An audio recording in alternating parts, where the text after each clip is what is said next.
Story 1. This is What happens when you've never been truly tested by life? That's We've right. never experienced Thank you for listening to severe today's illness, show. welcome I really to hope the you Veteran enjoyed Dad it. Podcast. The Lifeblood of an Amazing Podcast rating every day. If you haven't reviewed the podcast yet on iTunes, Today I have one of my I really friends, appreciate it, and it will help us get the message out to our more military veterans. In his Authentic 30s, conversation. he was As all John by Maxwell accident. says, there is hope in the future. There is power in Healthy present. kid and a Yeah, ride you solid want it to job. time to come home. But he felt This something was is the missing. Military He had never been Veteran truly Dad tested by Podcast. life. He wanted to find out what he was made of. It was time to shake things up and get uncomfortable.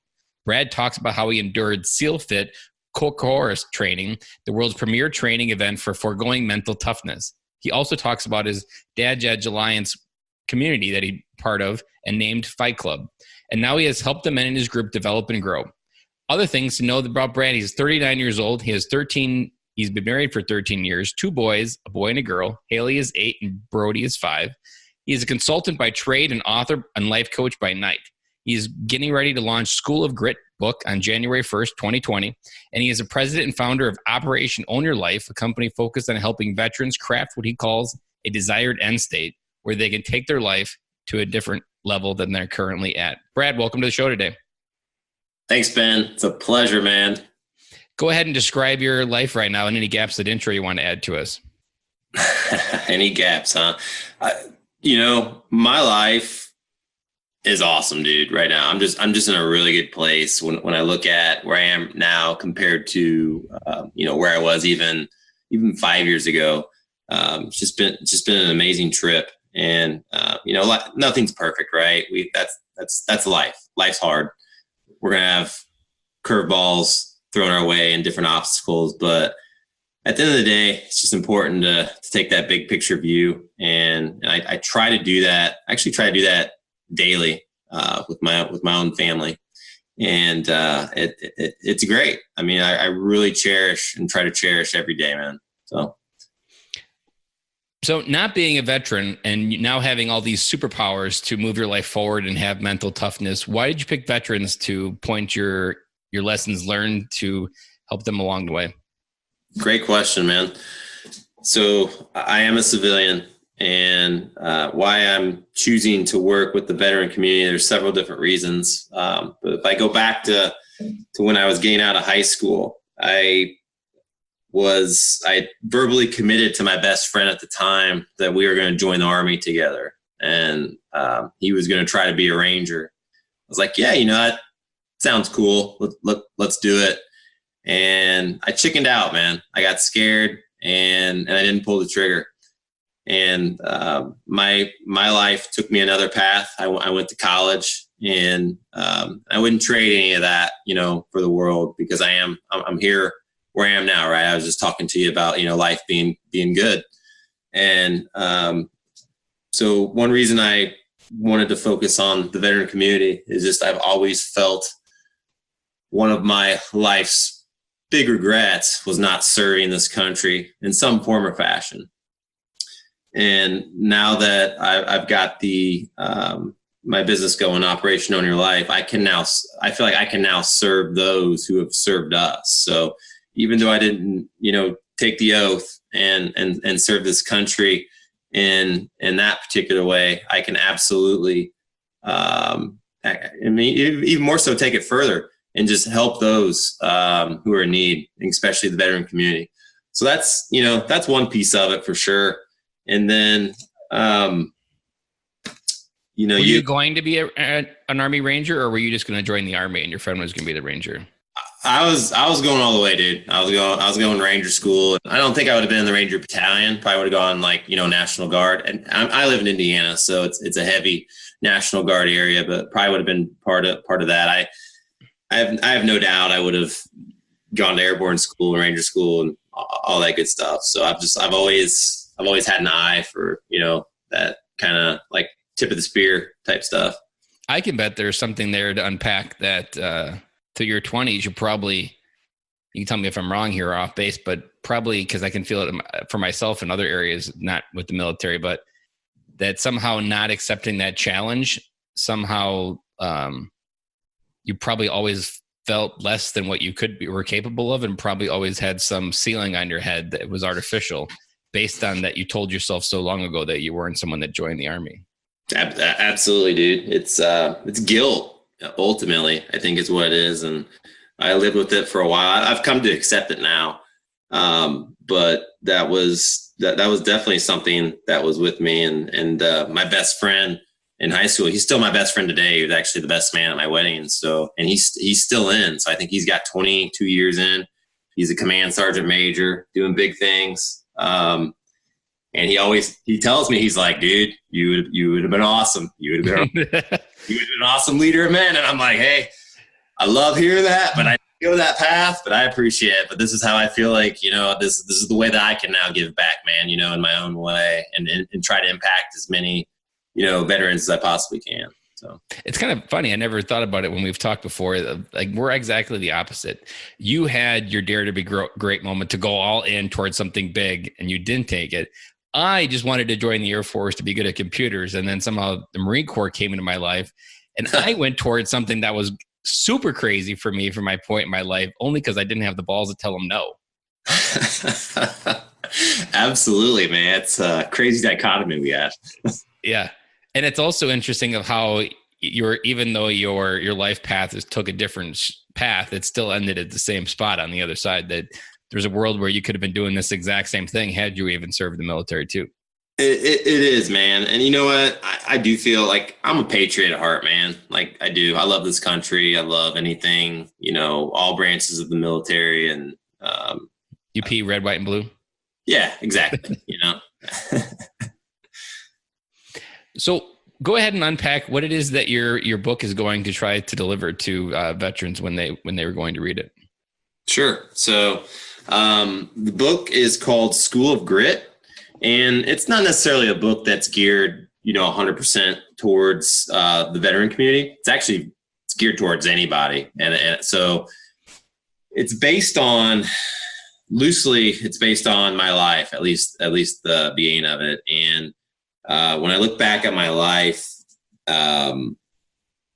things just kind of came easy, whether it was getting good enough grades in high school, not having to study your butt off, to pass, things like that.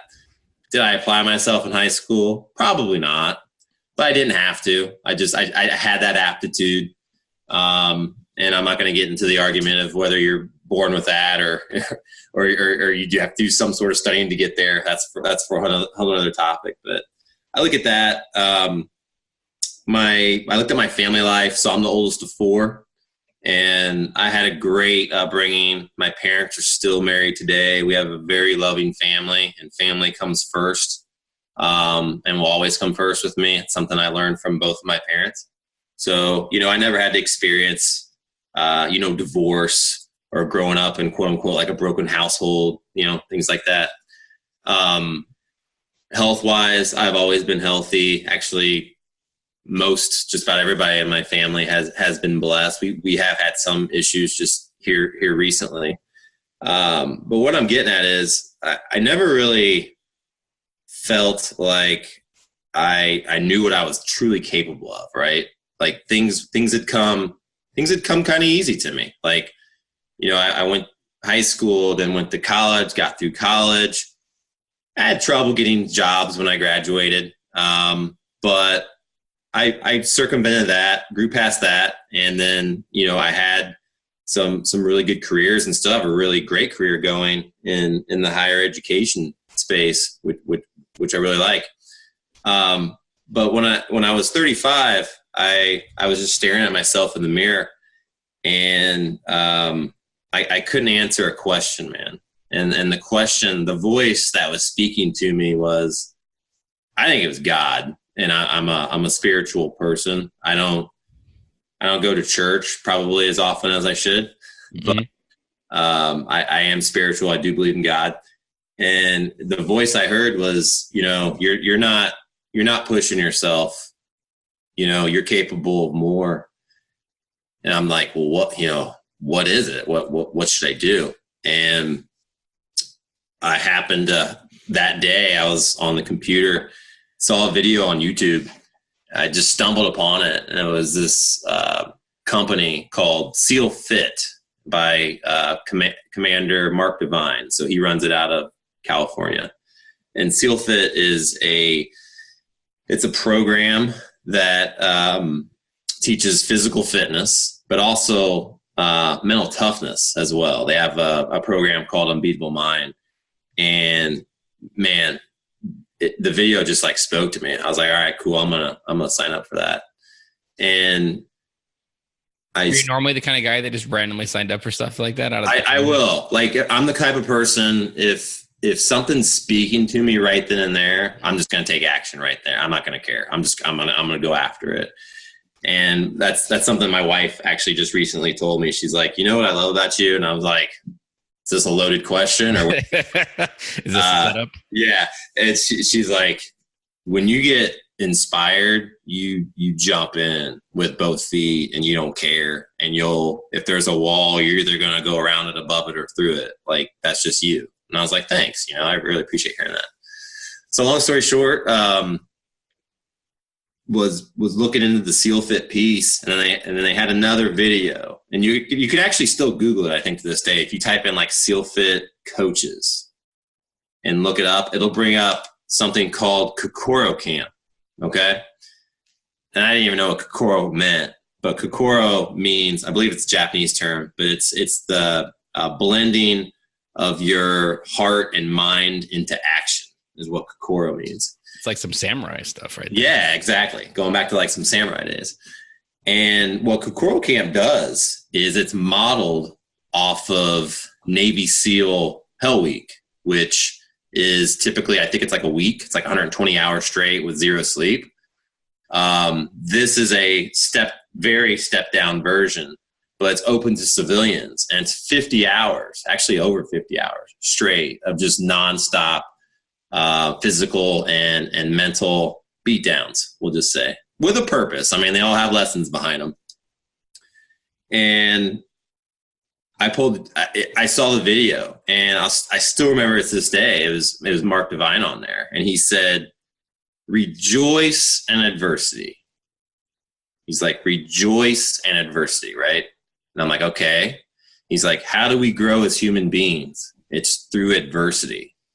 And dude, that was like the biggest light bulb that ever went off in my head. I was like, I haven't faced enough adversity in my life, just because of what I was telling you earlier. Like, my life had come relatively easy. I mean, it wasn't always peaches and roses, but overall, when you hear other people talk about their childhood growing up, I was never beat as a kid. My parents were both married, very loving household, great home values. Like, I didn't have that. I feel like success finds people faster that had more adversity growing, assuming that they can break free from their upbringing. That's something. If you can break free, like Tony Robbins, all of the greats, They all came from even Oprah comes from nothing.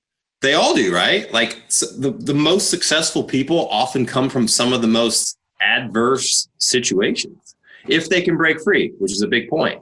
Because what that adversity does, man, it builds that muscle in between your ears, man, which is the most important muscle. It's that mental toughness piece. So I pulled the trigger, and my wife thought I was flipping nuts. I don't know if I can cuss on this podcast. That's why I use flipping. So, but I pulled the trigger, man. And so long story short, went through Kokoro Camp. I was class 38 and ended up graduating. I think we had 50 people start. We lost half the class. I was one of the oldest at the time, one of the tallest. I was 35. They were calling me grandpa. Pretty funny. Which probably just like in your head, like, I'm going to make this. I'm going to finish to the end because they were egging. Oh, yeah. For sure. So that weekend, literally, I felt like in that weekend, because that was the most adverse experience I still have had to in my life. But what that did was I felt like I lived out like a decade's worth of experience just in those 2 days, man. Because you kind of went through like all the highs and lows of life, from like losing people, which nobody, God forbid, died. But people did quit, some of your friends that you made while we're there, to just, continuously getting beat down to wanting to quit. I mean, I didn't just breeze through it, dude. I wanted to quit all the time, man. It sucked. It was horrible. It was terrible conditions. But something happens, man, when you're when you kind of meet yourself for the first time, you really find out what you're made of. So yeah, that's what my book, School of Grit is all about. It takes you through my experience in Kokoro camp. It'll take you through each evolution that I went through during those 50 plus hours. Then I tell you the lessons that the Navy SEALs were teaching us along the way.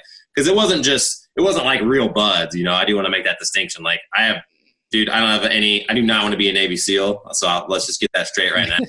And it was probably just a little bitty taste, you know, of what buds could possibly be like. But you know, what it did, man, just the impact it made for me, it was just incredible. So I learned a ton of those lessons, like I said, like a decade's worth of lessons just in those short 50 hours.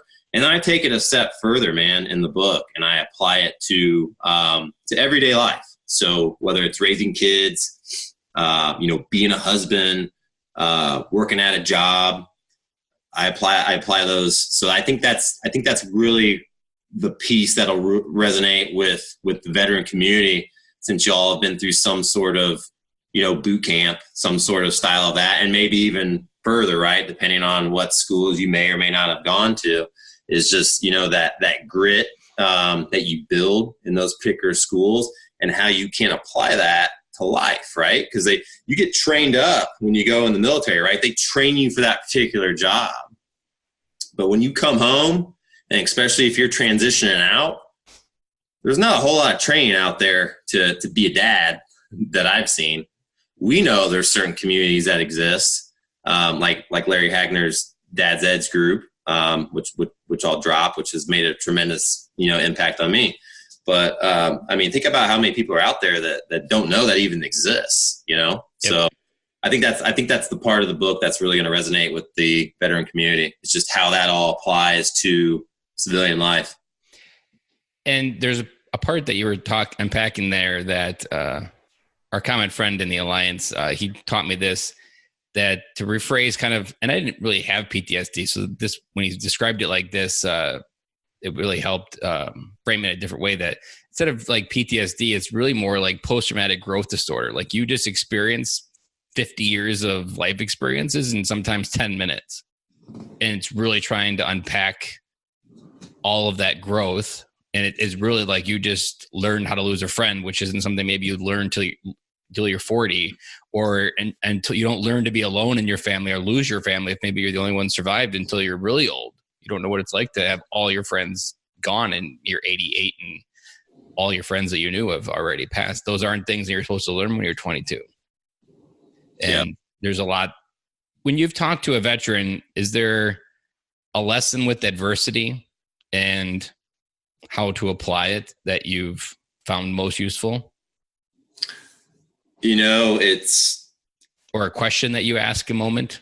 Absolutely. I mean, the thing I was thinking of right there is just that mindset that it can always be worse. And I'll give you an example. So one of my friends is a first sergeant in the National Guard here, and he was talking to a person on his team that he leads, and his subordinate was wanting his opinion on life, basically.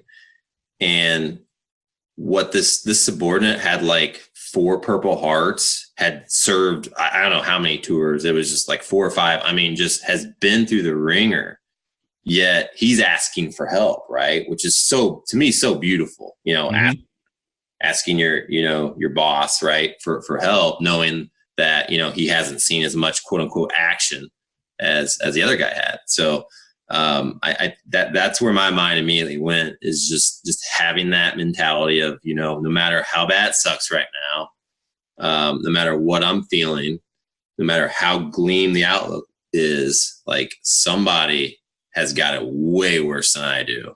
And that gives you the fire to just keep going, I feel, a lot of times.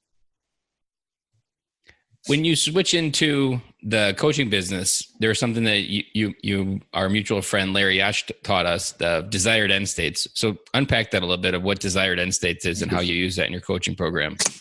Yeah, man. So shout out to Larry Yach.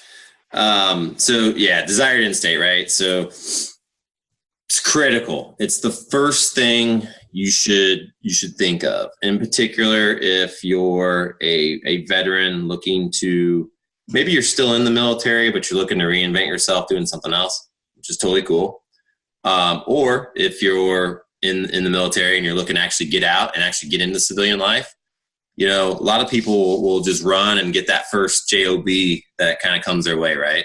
And then 6 months, a year into it, what happens? It's like, this isn't exactly what I thought it was going to be. I'm having trouble relating to maybe coworkers at a particular company, things like that. So what a desired end state does is it basically gives you what your new mission is. So desired end state is a clear description of the environment that exists at the successful completion of the project or problem you're working on. So before, as human beings, it's totally natural. When we're presented with a problem, what do we start thinking of? We start thinking of how to solve that problem, right? Which isn't necessarily terrible, because you're going to need to think about that at some point. But if we can just take a step back and think about what the end goal is, like where we want to be. So what's the feeling and emotion that we want to experience? Like basically, like what's your why? Like, Simon Sinek's deal with why, which is a fantastic book. And then more so than that, it's where do you want to go? And more importantly too, where do you want to stay away from? So if we can nail that, we can come up with a clear mission for what you want to do. And that's going to craft your new purpose in life. Because that's what I see a lot is, in particular, I find this a lot with people who've been in just longer, right? Particularly people who've been in 20 years, even longer. They get out, they retire from the military, they got a nice little nest egg, right? They got the retirement, but it's like, I don't know what I want to do with the rest of my life. Yeah, you're at 40, now you got it. Right? And it's like, hopefully you got a lot of life left. So it's like, what am I going to do? You don't have that purpose anymore. You don't have that mission. You don't even have that team anymore, that you're used to seeing day in, day out. And that's when it becomes scary. Kind of like what you were talking about, like being alone. It's just that sense of being alone. That's what that's what I try to help out with. So part of when I first heard the desired end state, it sounded exactly what I needed. And it's one of the reasons why this podcast exists is because Larry's wife, Ann, walked me through this exercise. And my desired end state was, at this point in life, I want to be a dad more than anything. So I need to create a life that gets me closer to that. So starting a dad podcast was the best way to facilitate that. And for me, it really helped. I never had a lack of ideas of where I wanted to do outside of my day job of a side hustle. So it was always, how do you pick the right one? They were all good from my point of view. They were all equally valid. And they were all, I'm a kind of a Swiss Army knife. So I like doing a lot of different things. I'm a little bit drunk on curiosity. So that made me good and have perspective in a lot of areas, but then it just gets me overwhelmed. And this desired end state cut through all of that. And there was only one idea left that fit the mold.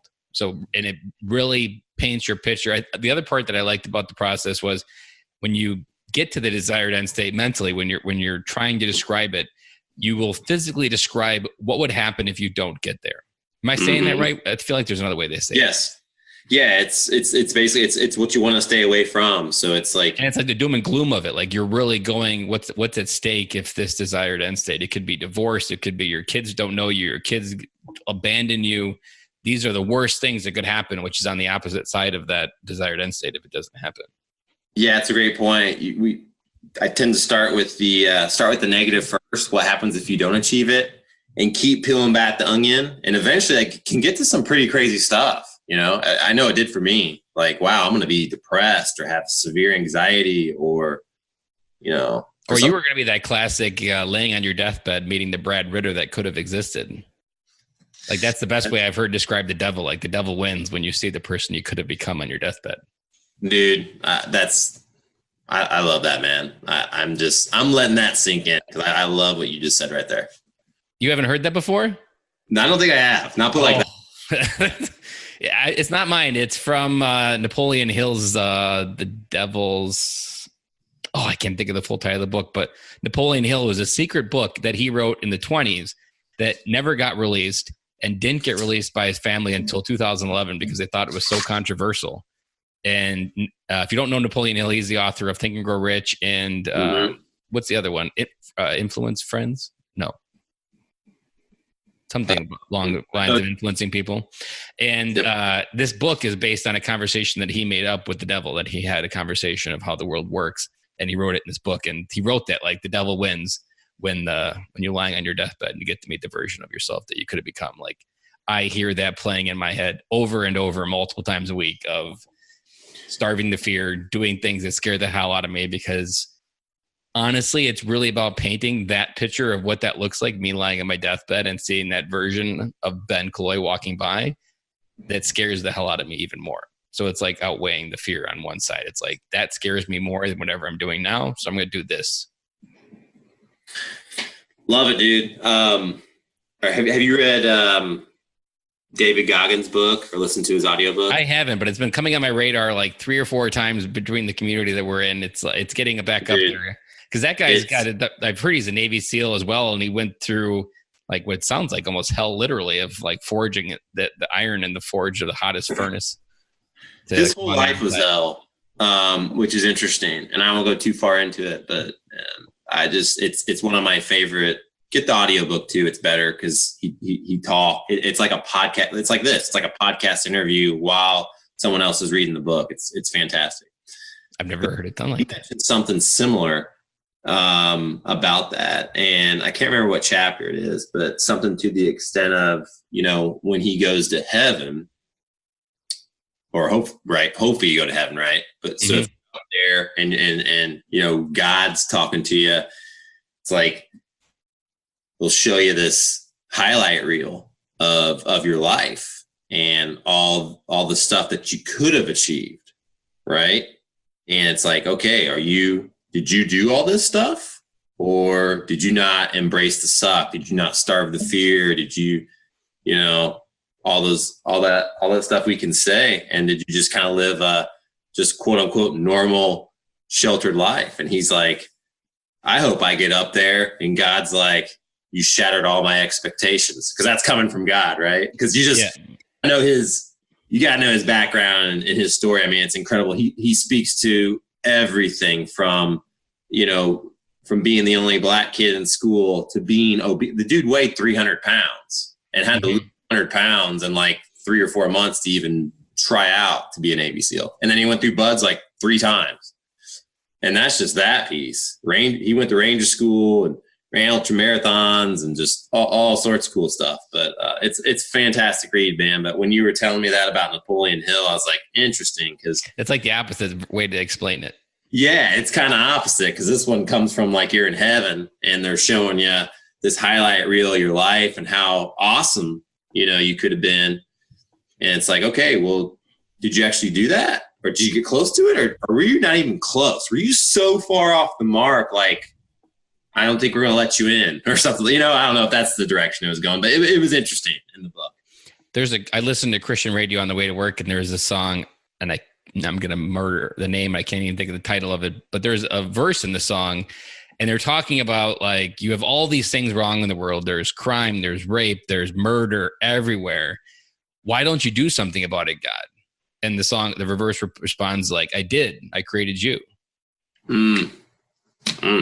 Right there. Yeah, it's the same kind of idea. Like, I created you to freaking fix all these problems, or not to fix all of them, but I created with you with the unique purpose to go out into the world to fix some portion of it. And I don't know where this conversation is going to go, but this is where I'm going to go with it after that. I totally believe that. And I think it's a very small percentage of human beings that are terrible people and should be, locked up or whatever. I think people, for the most part, are good and they want to help. So you just got to be vulnerable enough to open up, put the armor down. This is what the veterans a lot about, is putting that armor down And that's done through trust. And it's amazing what happens when someone's willing to have a real conversation with you, man. Like we're doing now, you know? So I'm going to put you on the spot. Yeah. So I can imagine if you're telling a veteran to put the armor down by vulnerability, then you have an equally vulnerable story to lead with. What vulnerable story could you share with us and pull the armor down as an example? That's a good question, dude. So that is exactly what I do. And that's a way that I try to, you know, bring that wall down as quickly as possible, is just telling them, you know, how messed up, you know, my life has been in one aspect or another. So I primarily work with veteran dads. That's the group that I primarily work with. And obviously, as the name would state, a dad means you have children. So, I was a terrible dad up until probably 3 years ago, I'd say, which is when I met Larry Hagner from the Dad's Edge group, our mutual friend. And, you know, other people might not say, oh, you weren't that bad, you know, my family, but because they knew me on the outside, but they weren't. You only Facebook approved Brad Ritter. You don't know what's that? Sorry? The Facebook approved Brad Ritter. The Facebook approved Brad Ritter looked great. And that's kind of what I talked about in my book was, you know, on the outside, everything was good. But on the inside, I knew I could be better. I just felt like I was a shitty dad. And a lot of it was just because I was very selfish, man. It was all about me and it wasn't about them. And then, you know, joining a group, which is, I mean, it takes a lot of, you know, trust to join an online community and open up to people. We joke about it, but we both went last year to a random place in St. Louis to meet a bunch of random dads that we met on the internet. But it's true. And it was one of the most emotionally charged meetings I'd ever encountered. It was hard to even explain, but it was for like all the right reasons, you know, but I was just emotionally drained from that weekend. And where I was going with that is with the power of technology and like Zoom platforms like we're on right now and whatnot, it's there is actually safety and distance. You know what I mean? So like I'm not physically in this interview room, or like if I was going to see a therapist or something and I'm in the doctor's office on their couch. Yeah. We're talking We're about in each other's personal zone. Right, man. We're out of that, but we can see each other through video. And what I find is, in particular guys, dude, they'll open up, man. Once those walls go down, and it's amazing the conversations that happen and appear. So there was something I learned at this summit we went to last year together that Jason McKenzie shared, and I reshared it with him, that it's impacted my life in more ways than he can count, and even I can count on my hand, of the power of vulnerability and going first. Like the world is literally waiting for someone to tell their story first, to give other people permission to, one, feel that they're not alone, and two, to share their story to help lift up someone else. Like it's almost like a domino effect, but it literally takes like a domino, one domino to start the chain of effect of vulnerability at levels that you can't even really understand. And what our community that we're part of often teaches me is that it doesn't have to be a clandestine, horrible story. I shared a simple story about not having friends, and the amount of people that came up to me almost in tears because I shared a simple story about me not having a lot of friends in my life. That was a simple story to me, but to someone else, I gave them permission to breathe, and that your heart can start beating. How did that make you feel, man, when they came up to you? It was validating for me, and then it was even just, it made me feel empowered to go continue to keep repeating it. And that's what ultimately a lot of the emotional debt that we carry as veterans gets caught up in, is this one, you have this society shooting you that you shouldn't do all these things with your emotions. But at the same time, it's like you need to have an opposite George Day and just start doing the opposite of what people tell you to do with your emotions. Like feel them, understand them, scream them out loud, get angry, punch something. Like these are the things that help you move through an emotion. They're not meant to be bottled up and stored on a shelf. They're meant to be felt and understood. They're warning signs for something going on in our life, and we need to understand what they are. It's probably one of my favorite episodes of Seinfeld, by the way. It is.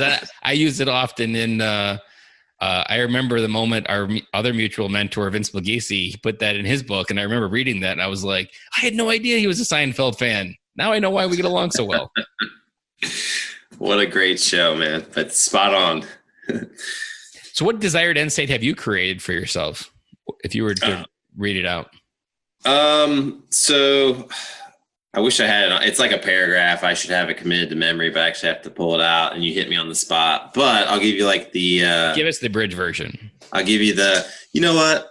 I will, I'll give you the bridge version right here. I think I actually have it. Yep. Bear with me.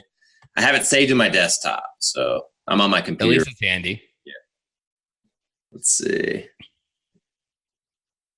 All right. So this isn't the full desired end state, but this is more of like a, like core values, like really speaking to like who I am as a person. Cause I'm a big believer that you got to know who you are first. Having a strong why is important. No question. But you're going to have you're going to need a bucket of whys through life. They're going to change just depending on, the season of life requires a different one. When your kids leave, you need a different why. Exactly. So I have mine actually put on a picture of my family, which I absolutely love. And I have it hanging in my master bathroom. It's on our mirror. So I see it every morning. So when I'm brushing my teeth, I look up and it just reaffirms what I'm doing. So here we go. This is word for word. So okay. It's I honor my family by having the courage to step outside my comfort zone and rejoice in adversity. I grow daily through self-discipline and seek to evolve as a husband, father, son, brother, and friend. I live a healthy lifestyle and push my perceived limits in order to test my will and prove what's possible. I seek out the fun in life and find the humor in any situation. My name is Brad Ritter. I love that, man. It's good. That's what I wake up to every morning, man. That's at the heart of it, man. That's what it's all about is me. And I like putting that last piece in there, humor. I try to make when it's sucking and you just don't want to be there or something. I try to get through a lot of things with humor and just walk through life with a smile on my face, man. Right. You're talking about the I am Brad Ritter. That's right. I am Brad Ritter. I think the other part, whether you consciously know it or not, is whatever you're dealing with, it also helps own it. Mm-hmm. Like, funny story. So the first summit that was last year, somehow coming out of it, I got known as giving good hugs. Like they were really good hugs. And so then I became this guy that gave good hugs, and everybody I met up with always joke about the hugs. I've really just owned it. And so now at this summit, like I was given like extra strong hugs just because that's who I was. And, I was on one podcast this past winter, and the host asked me for a rapper name. And I was like, I really don't have a rapper name, but I was like, I could go with Big Hugger B. That works. And like part of it is I am Ben Cloy. I am a guy that gives big hugs, and I don't really care what people think because it's part of me. And I like what you ended there with, because on your shittiest day, you can remember I am Brad Ritter, and it comes in a complete package. It does. It does, man. That's so cool. And the you know what the hugging just reminded me of too? Not to go completely off topic, but I feel like it's this, all on topic. We're just gonna go. And this is something I learned with the group we're in, is when it comes to hugs, when we hug our children, and again, this was something that I changed, but going back when I considered myself like a shitty dad, if I gave my kids a hug, it was okay, pat them, I'm done. Checkbox. Right. And I've completely reversed that. And I hold on until they let go. And dude, it could be minutes, but man, that's the most precious time to me. That's the most precious time you can spend with your kids, man. It's just like embracing each other. And have you ever read Strong Fathers, Strong Daughters? I've heard of the book, man. I haven't read it. No. Your daughter's age, so you're at the age where it'd probably scary. I read it when my daughter was like 3, so it wasn't fully scaring me, but it did scare me. And I repeated it often in the podcast that hugging your daughter, there's a 60% less chance of having sex by the age of 12, just by hugging your daughter. Okay. Because by investing in that connection with you, your masculine energy, they won't go out into the world to seek it. Because if you don't give it, they will go out into the world to seek it from the first person. Man, that's awesome. Who wrote that book? You had to put me on the spot. Meg Meeker. Okay. Meg Meeker, she has a son, book, and father. You reminded me of a story of this. So I've been dropping my kids off at summer school. This week was the first day, and my son started crying on Monday. And it was in like the last very moment. And he was doing fine right then. And he's pretty emotional 4-year-old boy. And I was really proud of myself looking back because I did exactly what I felt like I should do. I just held him and let him cry and just rubbed his back.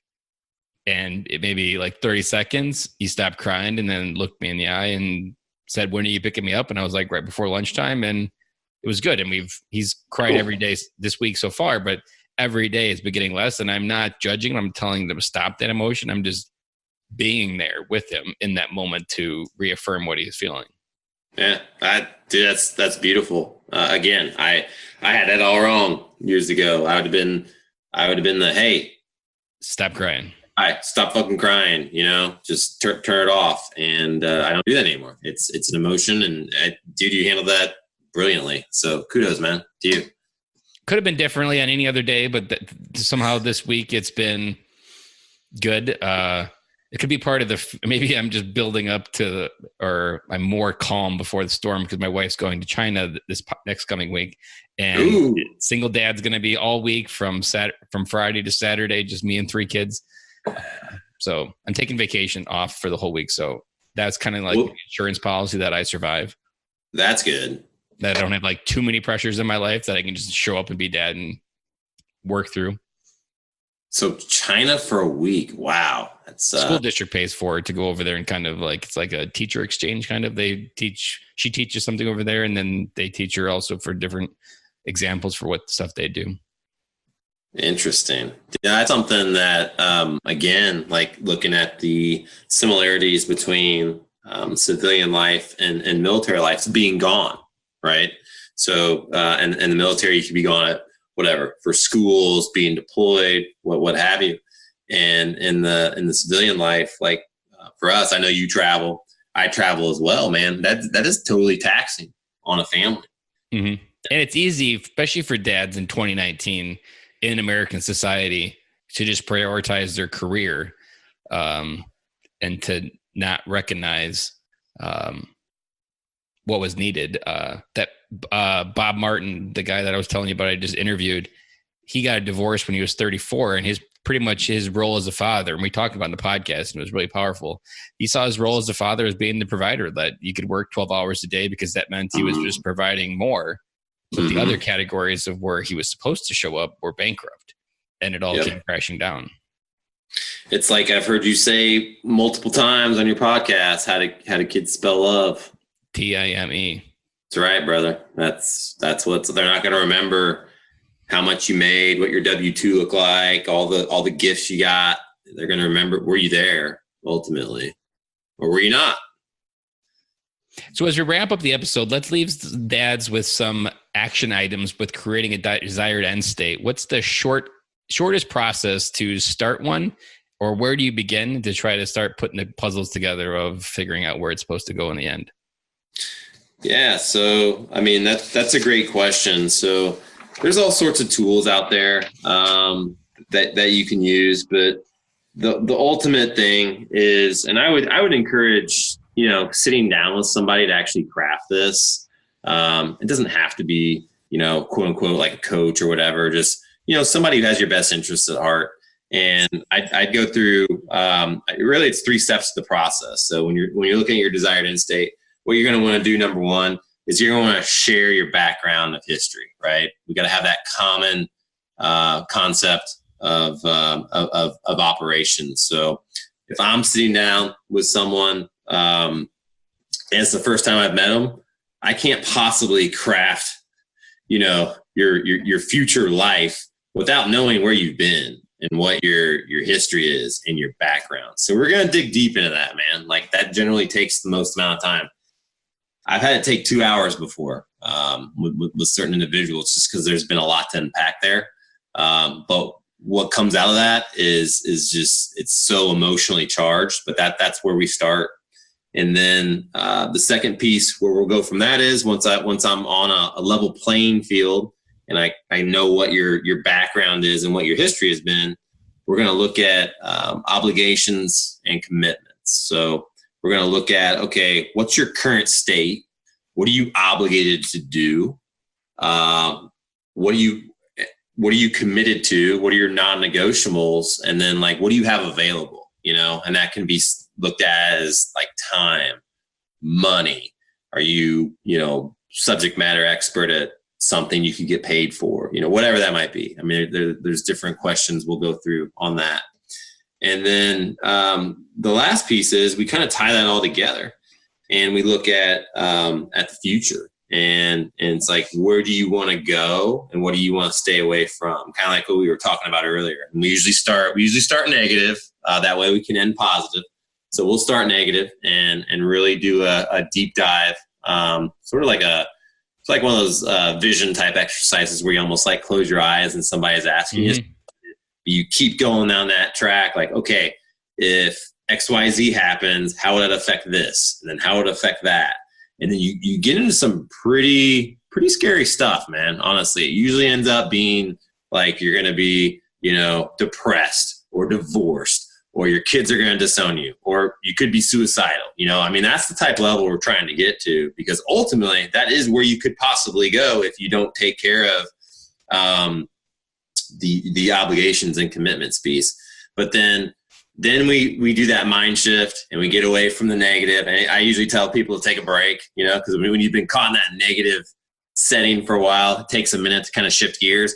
And then we go totally positive. It's like, all right, what happens if we accomplish this, man? What does this open up? What future does that allow? And that's where you get like the really good visions of where you want to go. And then I help them wordsmith all that into a paragraph similar to kind of what I had just shared with you. And then that becomes their desired end state. And I mean, that can change obviously over time and with certain scenarios. But what that does is once you have that desired end state, now you can start crafting different, courses of action to get there. And working through, any potential contingencies you can think of and so on and so forth. So there you go, man. And that's pretty much exactly the process I followed to get to mine for the Dad podcast. And I can imagine that the downside for a veteran, and I often talk about how when you're in that, when you have the wall up and you're not being vulnerable, you're not talking about what's going on in your head, that voice gets louder and louder to the point where it's the only voice you can hear. And it generally only comes to one conclusion, that your family would be better without you. So you almost want to get them as fast as possible to that reality and move them past that, like to the ludicrousy of that answer. Because a lot of times no one ever gets the point past that question and answer because they've already taken their own life. Absolutely. And it's, if you're out in the field, you've got your mission, right? There's all these tactics and strategies that go along with it, but that's your mission. And that's exactly what the desired end state is. It's your new mission, man.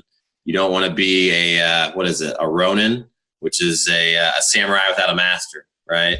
You don't want to be floating around with no purpose. It just leads to bad things, especially if you are alone and don't have friends and nobody to talk to.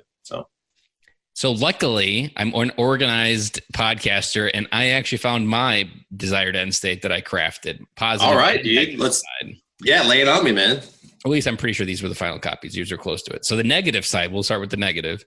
To avoid an environment where I feel like I'm not accepted, that I'm not worthy, and I don't trust myself, so that I don't surrender control of my life over to my ego and lose my wife, ensuring that I make the most of the time that I've been given. On the positive side, so that's my worst case scenario. The positive side is to create an environment where I feel hopeful, to give the gift of hope to other families and dads, because I have achieved personal freedom, enabling me to ultimately provide the gift of experiences and travel to my family. That's awesome, brother. Love it. I hadn't read it in a while yet, so it's nice to remind myself. You do. I mean, it's good to bring it out, constantly remind yourself, and you should absolutely feel, emotionally charged with it. And to be honest, if you don't, I actually had to go through the process a couple of times because I'd get there and I'm like, I don't know. I mean, yeah, I guess it sounds okay, but it's like, that's not what you want. You want to be able to like close your eyes, put your hand over your heart or whatever. And it's like, man, are you feeling this? Is this your Pledge of Allegiance? Right. Is this like, are you feeling this? Or are you just kind of like, whatever. I want to get this exercise over with. Yeah.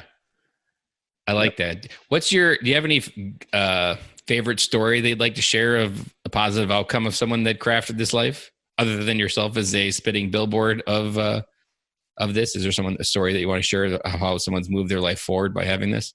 Yeah. I mean, I got a buddy who's getting ready to transition out of the military. He's been in almost 20 years.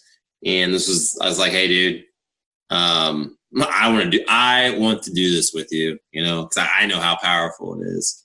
And it's given him just a new kind of like it's a new purpose, because before, 20 years in, you've had that purpose. You've had, as I say, no one joins the military to be alone and make their own rules. Mm-hmm. Yeah. But when you get out, yeah, it's a little bit different.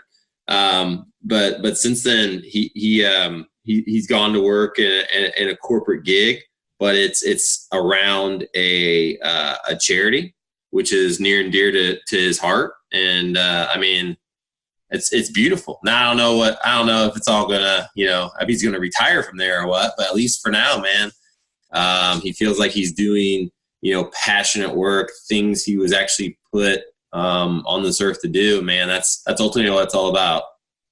When we had Andy Stumpf on the podcast, he said, even as a Navy SEAL, it's so hard to get caught up in the uniform, the identity of what people look at you as a Navy SEAL. But when he started thinking of it just as a job, it was a number. And it wasn't about something that by wearing that uniform he became. It really just gave him the tools to really become the person that he was inside versus the person that was attached on the outside.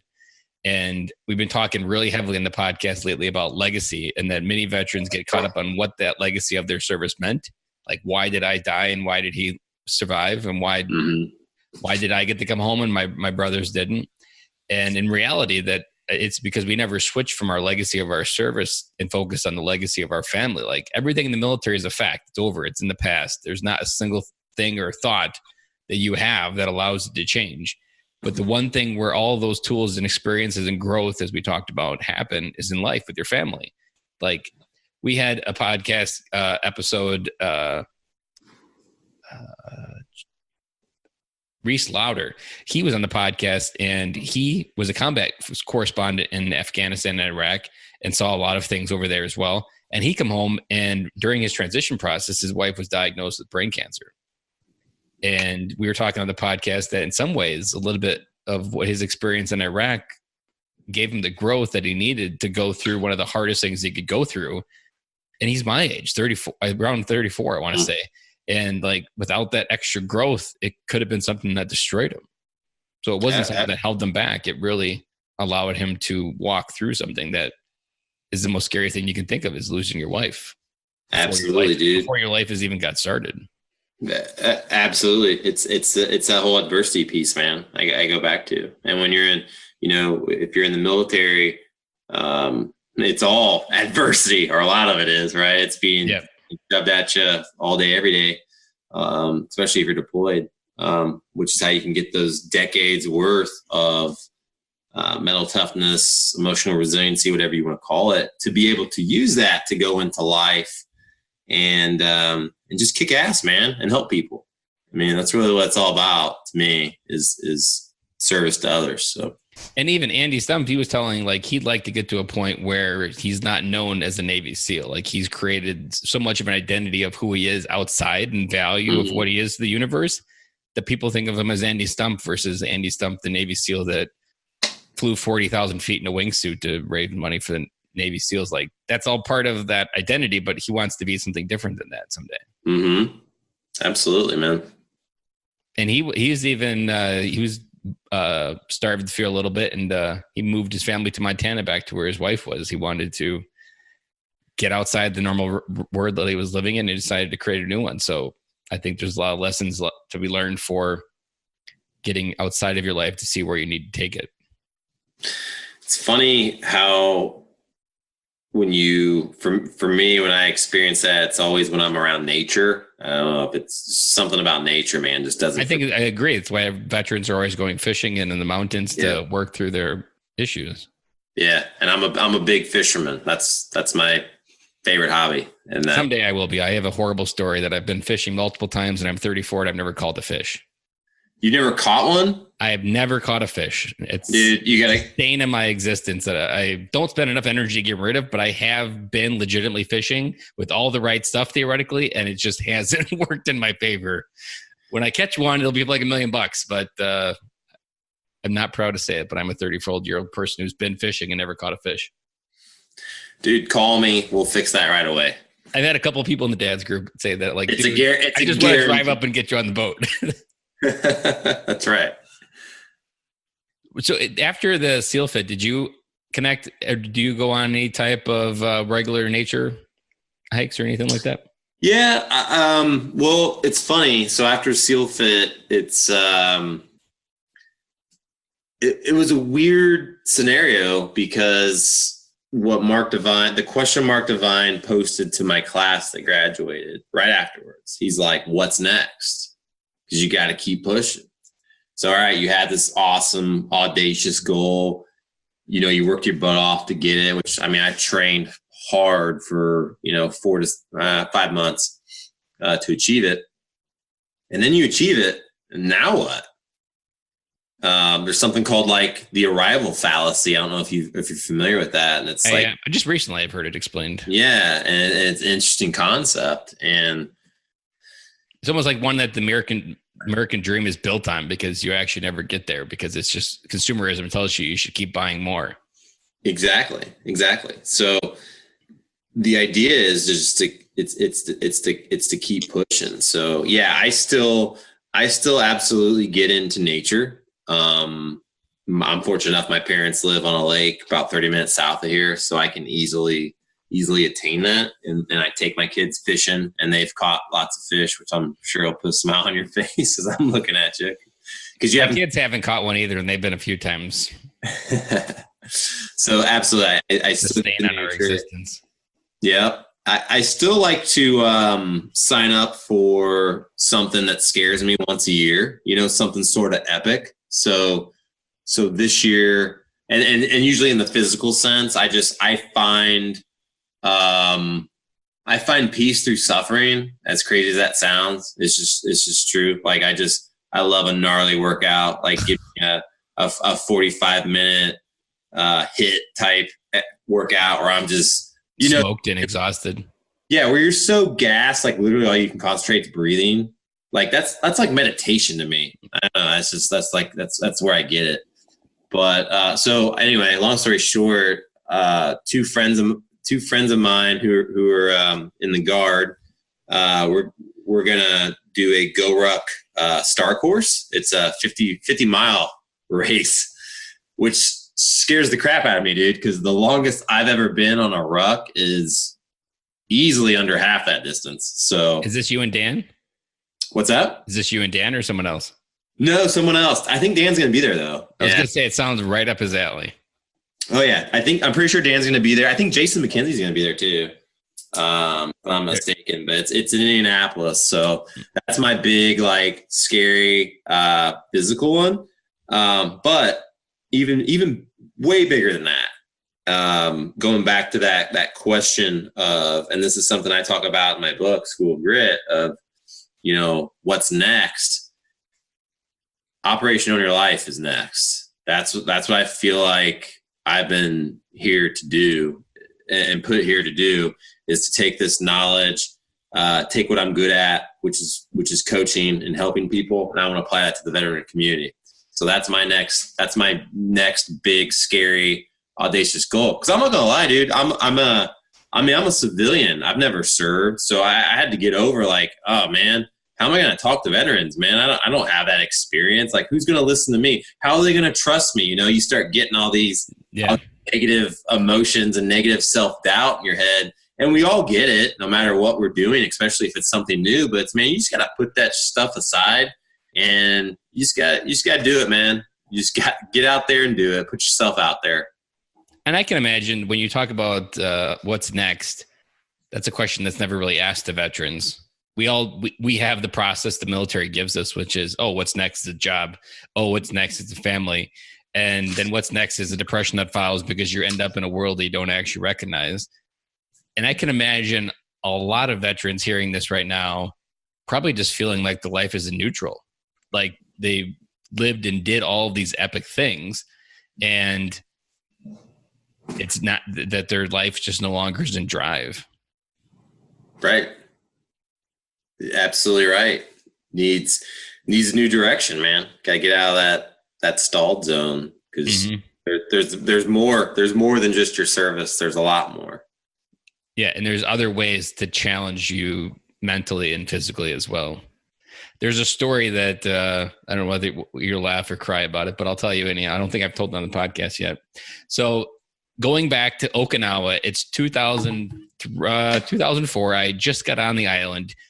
I was never good at running, so I already had that against me. It's like breathing underwater over there. They make you wear a white shirt when you first get there to distinguish that you just got to the island. So if you drop, they react a little bit differently.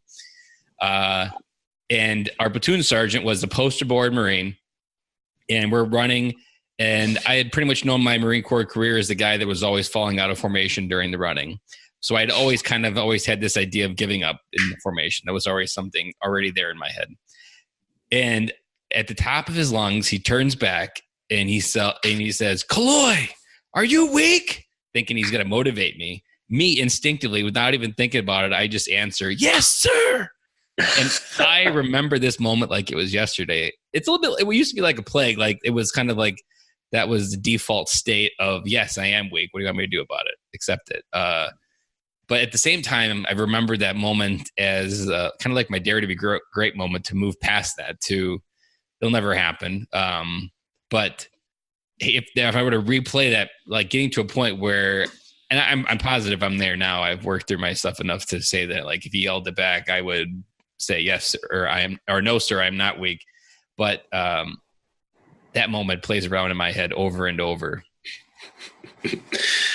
It's amazing, right? Hey, I suck at running too, so it's all good. But like the Marine Corps is a big giant running club. So when you're not good at running, everybody just kind of like should you into guilting that you just suck kind of. It's hard not to feel like you suck. And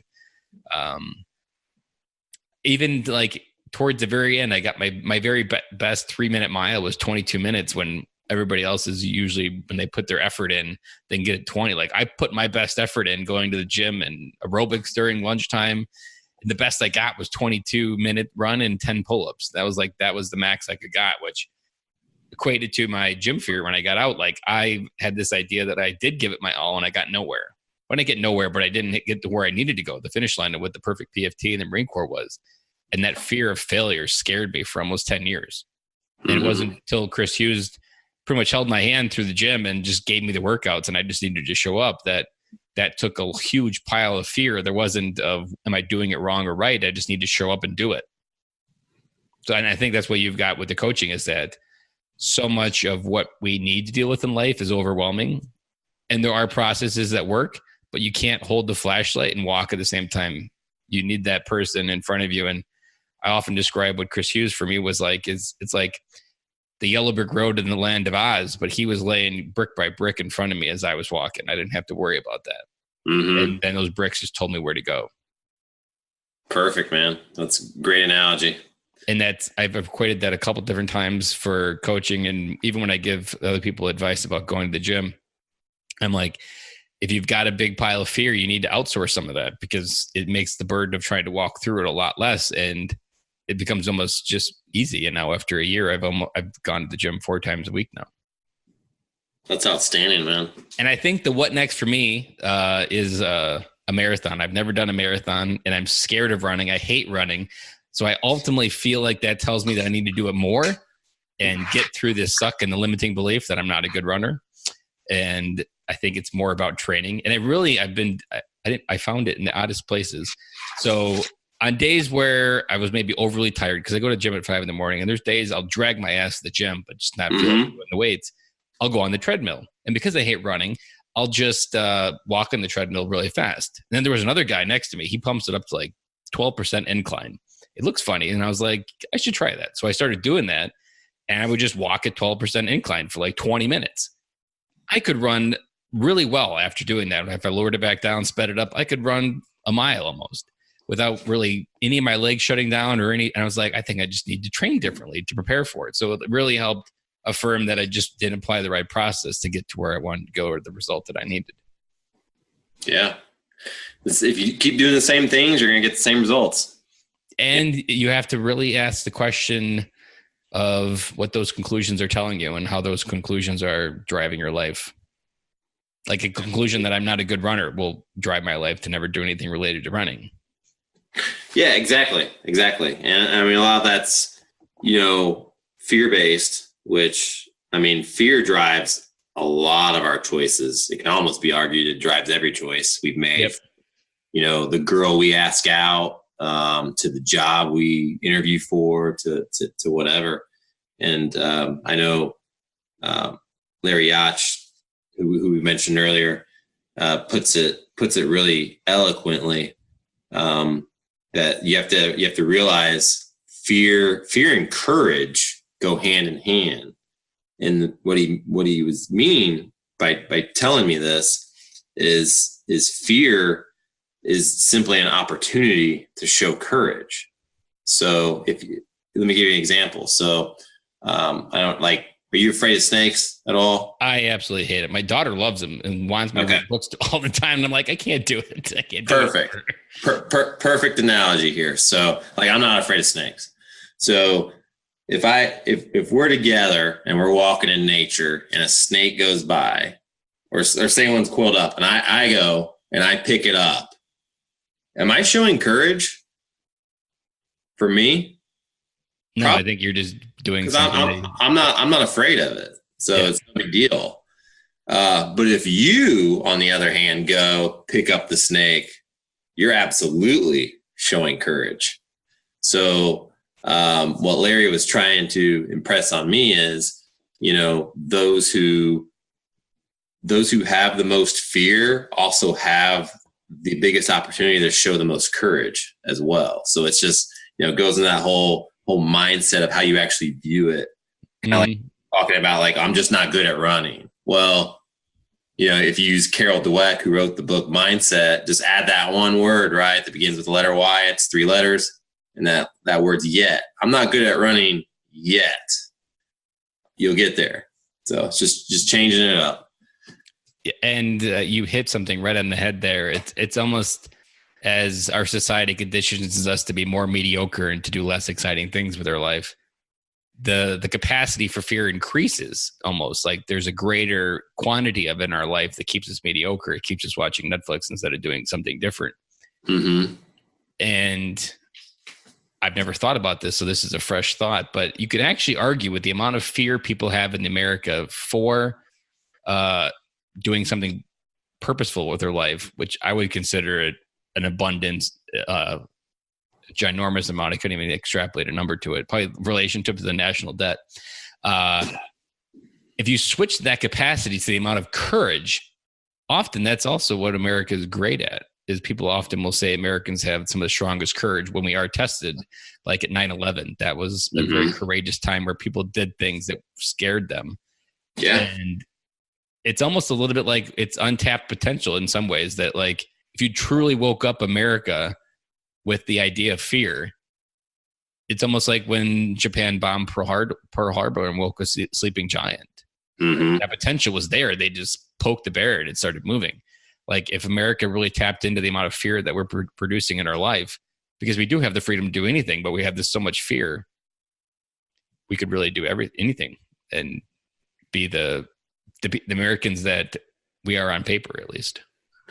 Absolutely, man. Just control that. I mean, everybody has it. Everybody's scared of something. Just control it, right? Learn to control it. I always describe it as a sword of two sides, one of fear and one of curiosity. That curiosity is my compass towards my passion, and that those will be the breadcrumbs to get me there. I skip the passion question because it's just too overwhelming most days.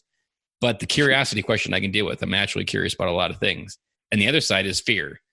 And that fear is the magnet that pulls me towards the greatest things in my life. The more something scares me, the more amazing something's on the other side of that. I would argue there's nothing amazing on the other side of holding a snake, though. But in general, in different scenarios, the more something scares you, like public speaking, literally there's something more amazing on that you can't even see. One of my very first Cloyisms was, if you're at the wall of fear, find the door and walk through because your destiny is on the other side. It's awesome. That was before any of this ever existed. So it's crazy how those long ago Cloyis, that's probably like 2.5 years ago, I came up with that one, and how it still rings true today in my mission. Absolutely, brother. So, Brad, as we wrap up, where's the best place people get in contact with you? What kind of website, or is it email, or is it Facebook? Yeah, so I am on Facebook. So just look up Brad Ritter. There could be a few of us, I guess, throughout the world, but hopefully you can find me there. I'm not incredibly active on Facebook. So the best way to get a hold of me is just email. So just send an email to brad@schoolofgrit.org. So that's brad@schoolofgrit.org. And I will have a landing page actually launching at the end of this month. And that's going to be schoolofgrit.org is there. So check it out when it's up and running. It'll have a link to the book and then a link to Operation Own Your Life as well. All right. And I'll include your email address in the show notes so people can grab it quickly and get a message to you. Awesome, I've known Brad for 2.5 years now, I think, at least. And we're on similar missions. Our passions are going together, and I'm honored to call you a friend, Brad, and I really appreciate you coming on the show. And we didn't talk about coming home, but I am positive in a roundabout way, not talking about family, we broke through some of the barriers that prevent dads from coming home today. Right on, brother. Hey, the pleasure was all mine. Thank you for having me on the podcast. If there's anything I can do to help out your audience, man, I'd love to, because that's what I'm here to do, man. All right. Well, you have a great night, Brad, and thank you for coming in front on the show.